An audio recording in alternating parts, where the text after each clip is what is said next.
You know, there's nothing like cracking that cellophane and pulling that record out. It just smells great.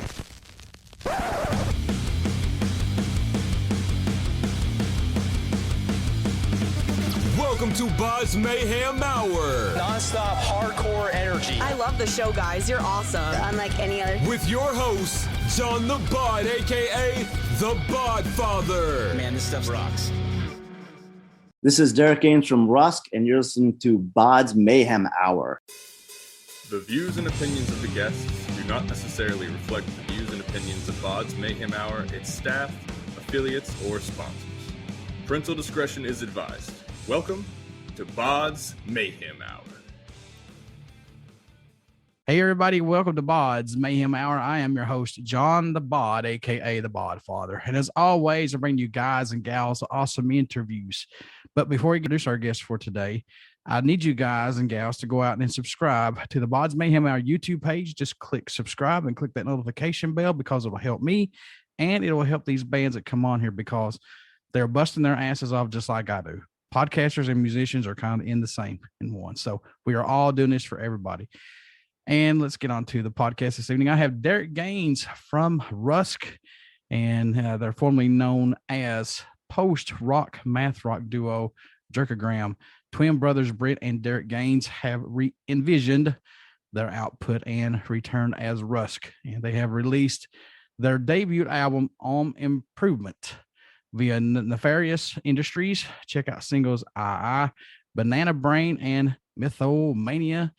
And welcome to the show, Derek, my man. And how you doing? Living the dream, top of the world here in California.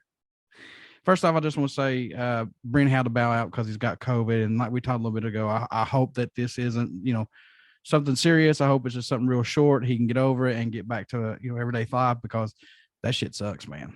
It does. Yeah, he's already doing a little bit better, but he's resting up tonight. So I appreciate you still having me on. It's going to be fun. All right, so the band was formerly known as Jerkagram, but now it's called Rusk. Why the name change? Did you just want to create music under a new name? And do you think the previous fans will come over to support this album from you guys under the name Rusk? Yeah, I think, one thing that certainly comes to mind when we changed our name. By the way, don't mind the dog barking back there. That's actually me. I throw my voice as a dog. Pretty good. Thank you. I think the one thing about my brother and I, because it's actually my fraternal twin brother. I don't know if I jumped the gun on that, but one thing about us when we were touring is, not to sound boastful or odd or anything, but we're quite passive and easy to get along with and very gracious to be on the road and to be playing shows. And the fans that we made sort of teetered the line of friends, and many of them are friends to this day, even though I haven't almost like tour friends, but I haven't seen them in a while. But I think a lot of those people will genuinely be curious to what we're doing now, not only for the artistry's sake, but for the personable sake, because we've spent, we were grinding the road for so long and we would see the similar faces so many times. But we decided to change the name essentially because, we had that name throughout so many phases of when we first started doing just improvised noise through writing songs and, being a collective, being a duo, being a quartet, and kind of jumped around so many times. And I think it was just kind of time for a change. We felt like we just needed to cleanse the palate and kind of rid ourselves from our past, not in like a negative way, but just in a cleansing way. Yeah, I mean, sometimes you just got to start fresh and say, okay, this needs to go to bed. We need something fresh and to do. It's still the same thing. You're wearing the Metallica shirt. It's like when they cut their hair. It's the same band. Oh. I got to know this too, man. Since you guys are identical twins and family, how's the chemistry? I know you got to kill each other sooner or later. It's funny. We never argue. Wow. unless we're on the road.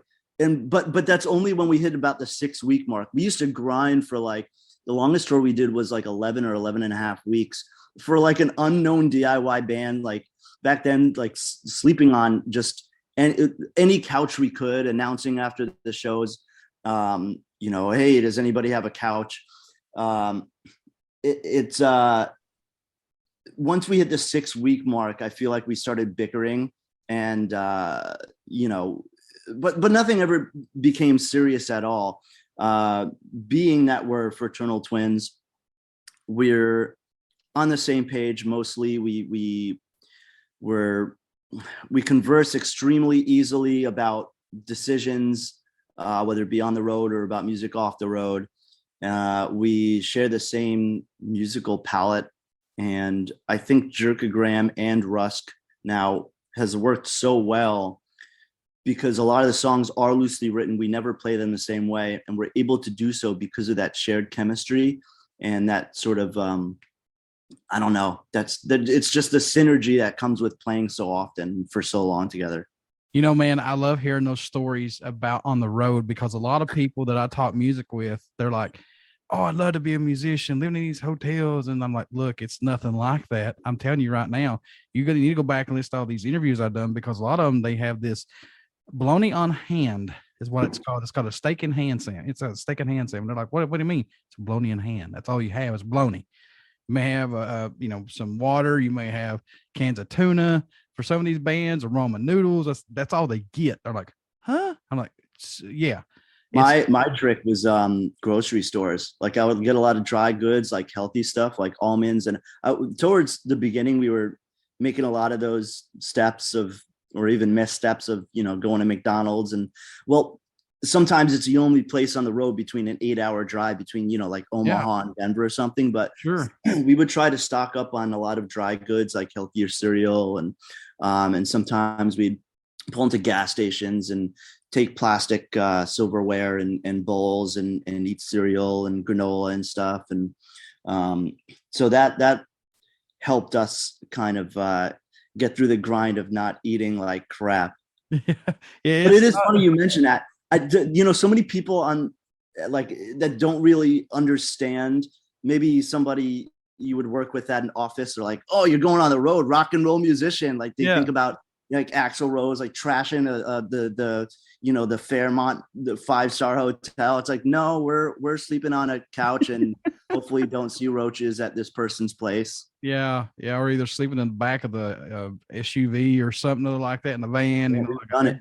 Everybody close to each other sleeping, and all the sounds and farts and all this stuff. It's like, oh man, come on. We've done it. It's not luxury, folks. You got to put in that grind, and then when it hits, it hits. Not at all. So how excited are you guys to release this debut album, Home Improvement, man? What I know you guys are going to be stoked about it. Yeah, absolutely. It's been a bit of a long time coming, and we recorded it before COVID started, kind of a while ago. And we were just, I don't know, it was such a weird time to release a record, and we were like, should we release this? Should we not? And then it got so old that we were like, are we attached to these songs? But then as you, I don't know, as a musician, when you're in the moment, I talk to a lot of musicians who feel this way as well. It's hard to like truly appreciate your own songs when you're listening to them over and over and over again in the mixing room. And then, by, the 3 months after you record it, you're just like, get it away from me. Yep. But revisiting those tracks, there's a lot of warmth to it, a lot of great memories. And I really do enjoy those songs, and to share them, especially with like I don't know if you've seen all the weird videos we're putting out, but it's just been really fun to share that with everyone. Yeah, I saw the animated one, which was let's see, was it Banana Brain? Maybe was it Mythomania? Yeah, Mythomania. The animated one, that was pretty cool. Now Banana Brain was actually pretty awesome too. That's the one. That was the one with the diver under the water, I think. Yeah, the spear fisherman. I'll give a shout out to Olivia Wyatt for that. Her blog, Wilderness of the Waves. She's incredible. She's a sailor who actually documented her sailing trip on Wilderness of the Waves, her blog, from San Diego to Hawaii by herself. She's out of her mind, amazing person. And she makes a lot of interesting videos for Nat Geo and travels around. I think the last time I asked her what she was up to, she was like tracking the migration patterns of humpback whales for Nat Geo. Oh, cool. And that was in, oh God, one of the islands, not the Fiji Islands, but the French Polynesian Islands. That was a spear fisherman from the French Polynesians that she just randomly was like, hey, can I follow you around? Which is really awesome. Derek, we need to be on Shark Week, but you can dive with the sharks and I'll stay up top. Yes. See? I would love that. I'll just stay on top and root for you. Go, Derek. Go, Derek. Yeah. That animation video was also by a childhood friend, my buddy Rob. He did a really great job. He did the last Jerkagram video, Classically Handsome, which is also another bizarrely strange animation video. I got to know though, man, what was it difficult for you guys to set on these songs, and what was that actual push to say, okay, let's just get these out. Let's go. I think, I had reconnected with Greg. I had seen something online that he was putting out and I was like, oh man, this kicks ass. And I forgot how much I love his output with Nefarious, and Greg runs Nefarious. And, I emailed Greg the songs and I was like, hey, would you be interested in putting this out? And this was after kind of sitting on it after COVID for a little bit. And we just started talking, and I really loved our conversations and how much he cares about the music, just music in general, and his output on his label. He's a musician himself, takes care of everybody really nicely. I think my communication with him, my appreciation for his output just really encouraged me, and my brother. Improvement is the first album in which you guys opened up your writing to other people. Was it difficult to do that and allow other people to come in and let go of that restraint, man? No, because, and I love that you asked that. We generally don't open up our, whether it be songwriting or improvisation sessions, we've never opened it up to somebody that we didn't admire or feel connected to in some sort of way. And Ryan, who played bass, Zach, who played violin, those are two really good friends, extremely talented people, who we've played with and who can just acclimate themselves, chameleon themselves to what we're doing extremely well. And they're both technically proficient and smart, and they listen, which is really important in music, even sometimes more so than playing. They're such good listeners, and that really helped ease the process. And we kind of just gave them free reins. It wasn't necessarily like sitting down writing anything, but when we would play, we would just say, hey, have at it, and let's do a couple of takes, and we'll say that works, that doesn't. Well, that's good. You got some guys like that work with you who get exactly what you want, because I mean, for me personally, I think that's less stress off of you guys, and that way it's more of a cathartic thing with everybody to come in as a group. Yeah, absolutely. Cathartic is a great word. There were times where we were like, all right, screw the songs, let's just do something weird for an hour and a half. And I have improvised sessions of weird, heavy, symphonic drone type song, like jams that last over 40 minutes between the four of us. And same goes for anybody else that we brought in. The vocals were a little more structured. Me or both Brent and I sat down with Lex and Paul from Quee, another actually great band. But they're both extremely talented and were so easy to work with, and their creative input was really tremendous. We talked about this just a little bit ago, but I want to know how was making these videos of Banana Brain and Mythomania. I got to know how cool it was to see these go from infancy as a video to where they are now. pretty incredible. I just hope, honestly, the music does it justice. I mean, Olivia is incredible. What she does, if you, like I said, look her up. She's done a bunch of incredible stuff, incredible documentaries, and so many amazing things. And my buddy Rob is super talented at animation. I mean, it's just I think I did the other video. Wait, Mythomania, Banana Brain, I'm trying to remember. I can't remember. There's so many videos. We did a video for all the songs, which will slowly roll out, and I did a few of them. But yeah, I mean, just seeing it come to life is always exciting. I love seeing animation videos, and people's going to say, "Oh, why?" And this is the reason why. It's a different take from what you normally see in a video. Testament did it with their previous album. I think they did a couple of animations, and I'm like, wow, now that's fucking awesome. And now you guys are doing it, plus other bands are doing it.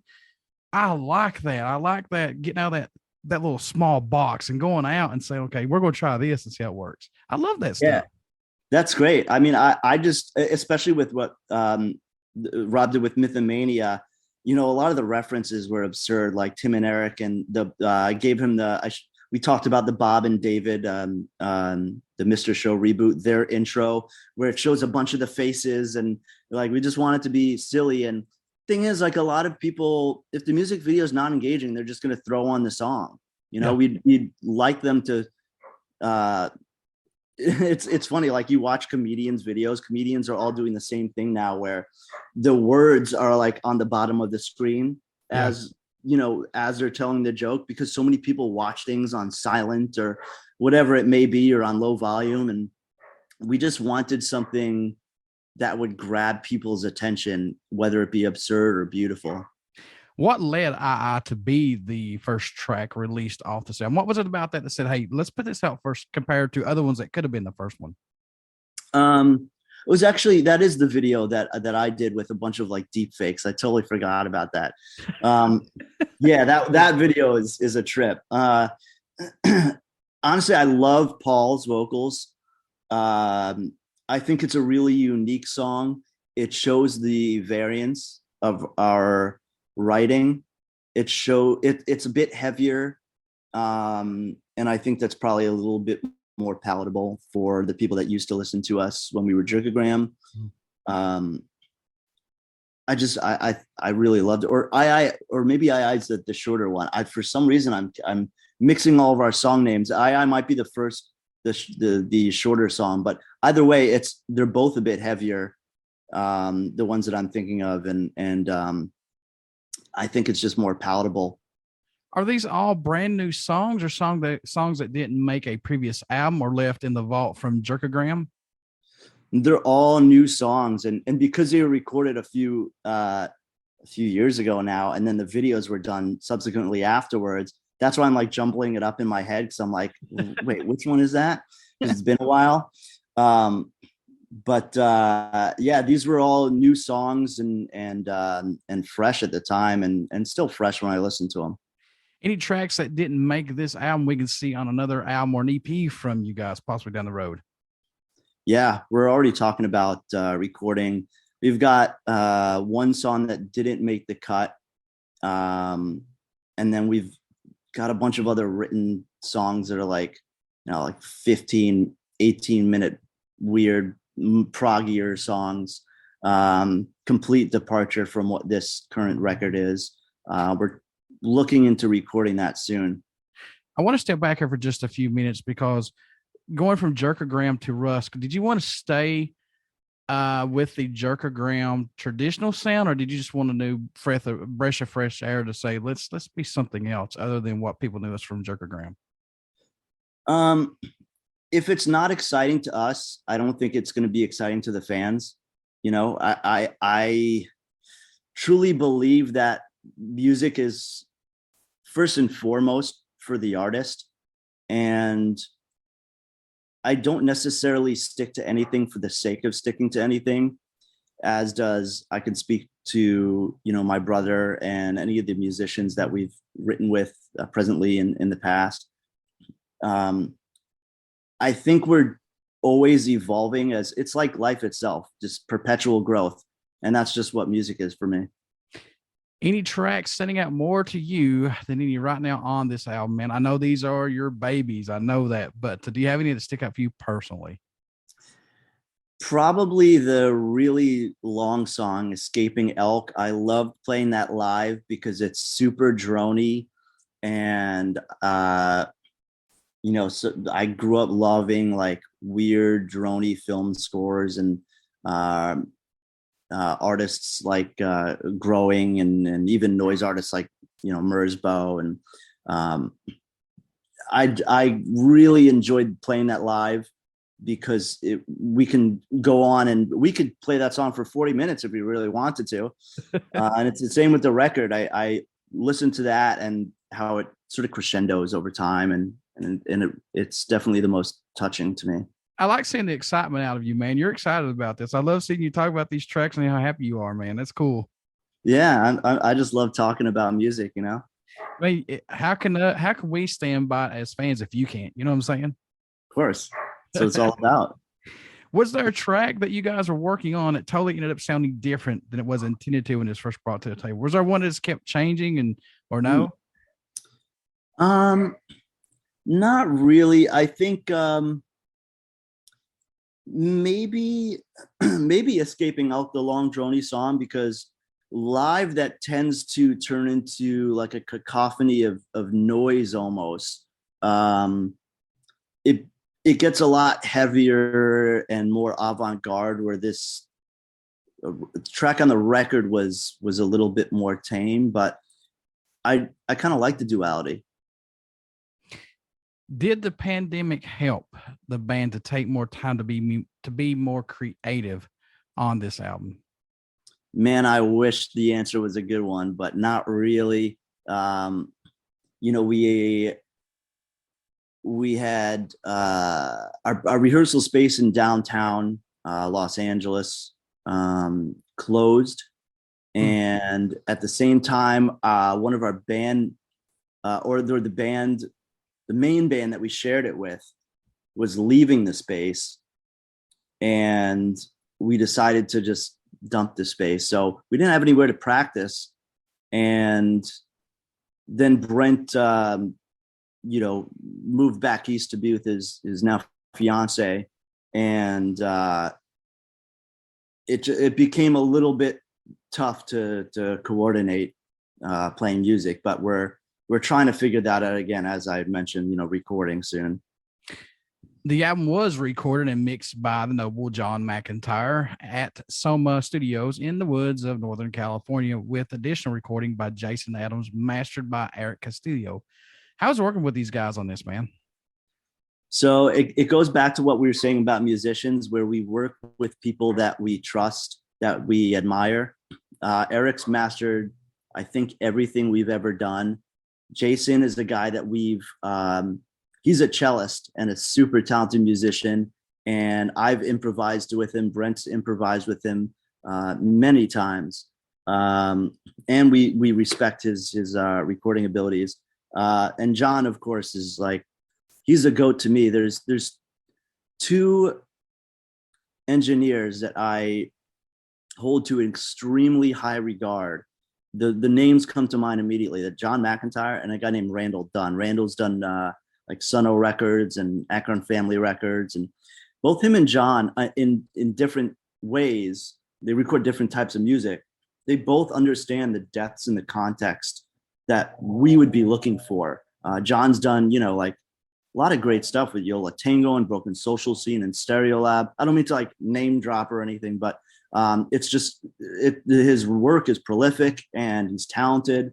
And we knew that Brent met him actually, it's a pretty good story. I'll tell quickly. Brent met his partner in a coffee shop when Brent was playing Sea and Cake, one of John's bands. And his partner was like, "Hey, this is my boyfriend drums for this band." And he's like, "Is your boyfriend John Mac? That's crazy." And I had just reached out to John, cold email through his production website, who responded that he was like in transit, moving currently, and he'd be interested. And He has to figure out timing, and just everything happened at the same time. And his partner helped give us a little push to the front, and we set it up. And I mean, he was like, our targets were like, if we can get John, that would be insane. I gotta know though, man, do you and Brent push each other on these songs? I mean, do you guys get something out of each other that maybe somebody else might not get out of you all? Yeah, I mean, it's very possible. I think that Brent, I always say if I screw up live, at least my drummer's insane. I heard one person describe what we were doing when we were just a Jerkagram duo. They were like, basically there's a rhythm guitarist with a lead drummer, because Brent's so busy, almost like Mars Volta or Tool. He's so busy and he's so good, and he brings something very different to what I'd imagine. It does push me in, whether it be an alternative direction or just be better. I hope he feels the same way. He's not here. Maybe he's going to watch this and be like, he stinks. Comment on like, I don't know him. Yeah. He's like, I don't know this guy. Yeah, I don't know who he is. So the artwork for the album was done by Chris Nag. How was work with him? Did he get exactly what you guys were looking for? Yeah, it's funny. We've known Chris. Actually, he's probably Brent and myself. He's our oldest friend. We've known him for probably above 25 years, I think now. Got the baby face, but I'm 37.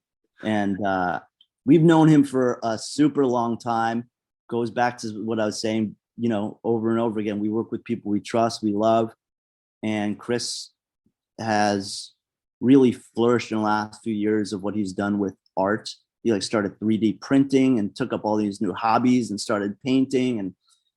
And we're like, well, we should just use somebody we love. Anything that you've ever seen on our records, from the artist to the producer to the mastering, it's somebody that we love and we've known for a long time. What's the growth musical you've seen from yourselves working on this album, or just any of your music in general? What have you noticed that's grown for you personally, that's maybe impressed you or maybe added something new for you? That's a good question. When I retrospectively look, I'm not sure how to answer that, but I think just perpetual growth is sort of my mantra when it comes to everything. I don't necessarily love mantras, but especially in California where everybody seems to have some sort of yogi mantra. But yeah, I mean, perpetual growth. That's, I think, not to sound cliche, but when you're considering any type of art, you've just got to kind of keep moving forward. Not even forward, but keep challenging. And I don't mean to be vague like I'm teaching a lesson, but for myself at least, I think to keep challenging myself is always going to be the key, whether it seems like growth or not. Oh yeah, for sure, man. If you just stay in that one little box, it's going to get monotonous. It's going to be like, I'm so tired of this. If you can't challenge yourself and grow and expand, man, what's the point? Of course. And that goes back to what we were saying about when we were talking about writing songs. Yeah. We don't write specifically in any sort of direction. There's bands like Ween is an amazing band to me. I love Ween, but I'm sure, when they put out the 12 country great albums or album, they wrote 12 country songs purposefully to be country. And I'm sure we could do that. And I know Ween does other things, not purposefully written songs in genre sake, but we don't pay attention to genres. We just work off each other's chemistry, and we don't necessarily think about specific directions. It's more about challenging ourselves. Man, this blew up the internet the other day, and I thought this was crazy, and I'm thankful that it did. But I'm on the fence with some of it. But I want your thoughts on it. What's your thoughts on Phil Anselmo and Rex Brown doing a Pantera reunion in 2023 with Black Label Society Zach Wild on guitar and Anthrax's Charlie Benante on drums? Whoa! I actually saw that, and I didn't realize it was Zach Wild. Yes. Man, I don't. I still listen to Pantera. I was actually listening to Reinventing the Steel like 2 weeks ago. Hell yeah. Insane record. Dimebag rips. They all rip. I love Pantera. I can't necessarily tell somebody to not do something that they aspire to do. It's hard for me to hear. It's not going to be the same Pantera. Exactly. And it's a bit of a money grab. Whether they need it or they don't, I don't know. But it's a brand that's popular. If it means hearing those songs again live with Phil Anselmo singing, I mean, that's cool. If you could still sing them, if Zach can rip, which he can, if the band can play it well, I'd probably go see it live. Oh yeah, me too. I'm want to, but I wish that they would have threw everything under the bus and just been cool with everybody. Hashed it out with each other, got in a room, talked it out, and just did one big last big tour before Dime and Vinny passed away. And I think that, I think Dime would have done it. I think they all would have gotten in a room and talked. That's me personally. Yeah, who knows? I mean, for me, I play with my brother. It's hard to replace. I don't know if I can. I would never be able to replace my brother on drums. It would be something completely different. And it's challenging for a Dimebag, I'm sure, at the time. Man, it's just weird to see two of the members passed on, and then they're like, oh yeah, we should do this again. Yeah. It's like, why now when we could have done it later, prior to all this happening? Yeah. Well, I'm sure, Phil's got some other good projects. I actually saw Down, and I saw Down in New York at Hammerstein or Roseland Ballroom, one of those, because I'm originally from New York. Saw Down. I forget who opened. Phil Anselmo was sick, but for the encore, he was so hammered. And he sat at the edge of the stage, and to the point where he was rambling, and everyone was like, shut up and play, dude. And he drunkenly called out Rob Halford to sing a song, which was pretty cool. Who showed up like full leather, like he just got out of a Judas Priest video shoot. Awesome. So, I mean, he's got other bands, but I'd imagine the festival circuit and the money they're going to make with the name Pantera, it's going to be ridiculous. It's going to blow up, man. Yeah, I just hope they do the songs justice, which I'm sure they will. I do too. I know while you were growing up and to your adulthood, everything, you had a lot of music that you had to listen to. But do you still have a go-to album or song that you find yourself going back to and listening to from time to time that you just cannot kick out, man? Interesting. It might be Storm by Godspeed You Black Emperor, because when I heard that, it just completely flipped my world, because it was heavy, it was weird, there's parts of it was tribal, it's beautiful and orchestrated, and it was a completely different type of songwriting to me, and I still listen to that in awe. But the two records, or I guess there's three three desert island bands that I'll always consider, or artists rather, is John Coltrane, Aphex Twin, and a band called Do Make Say Think, which is members of Godspeed. What's been your most memorable show or moment as a musician that you couldn't believe that you was part of, or you just couldn't believe that, hey, I can't believe this is going on right now? Oh man, me personally, I got to play in an orchestra of 200 guitarists under composer Reese Chatham. It's like this legendary ambient composer. He's played a lot with Thurston Moore and some really other talented musicians. And I got to play at Lincoln Center Outdoors, which, I mean, that's like as prestigious as you can get. Gorgeous place. And I remember the ambient piece just echoing through the buildings of Midtown Manhattan. And I was wondering, like, what the hell do these neighbors think we're doing out here? There's like 200 guitarists. There's a really great drummer, Ryan Sawyer, on like a hi-hat. There's one bassist, I think. It was tremendous experience. And then for Brent and I, another really cool experience, not even with Jerkagram or Rusk, we got to play in an ensemble called Man Forever, with some really great musicians. Another long, weird ambient piece. They had it's a project from this guy Kid Millions, a great band from a great band called Oneida, and it was my brother and him and another drummer like around one snare and like just playing whatever notes. I don't know drum terminology well, but super fast, creating this weird drone, and then guitars and bass. It was an incredible experience. It's a beautiful piece. Folks, you want to get out and pick up Rusk's debut album, Home Improvement, via Nefarious Industries. Also check out singles I, Banana Brain, and Mythomania. My friend Derek, how can folks stay in touch with you guys, find out what you're doing, tour dates, all this good stuff? Pick up this album, of course, as well. How can they do that? They should go directly to Nefarious Industries website. Greg, the owner, puts out incredible music.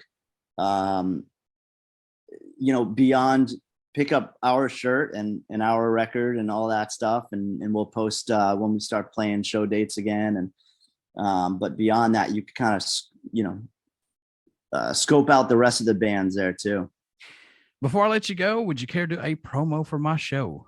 Yeah, absolutely. This is Derek Gaines from Rusk, and you're listening to BODS Mayhem Hour. Everybody stick around. We got some great stuff coming up, and you only hear these interviews right here on BODS Mayhem Hour. Please get out and check out the Facebook page. It has our podcast link and our YouTube link, and subscribe to that YouTube link. Click that notification bell and subscribe, because trust me, folks, we've got a lot of great stuff coming up, and why waste your time on other podcasts? Right here's where you want to be. This is real questions, real answers, hands down.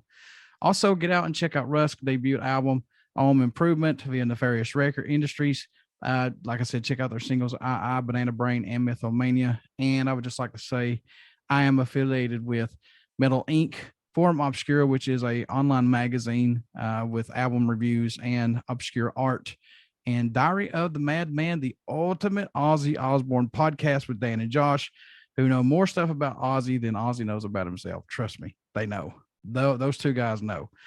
But Derek, man, I wish you guys nothing but the best of luck, and you're welcome on here anytime you want. Thank you. Likewise. I really appreciate you having me on.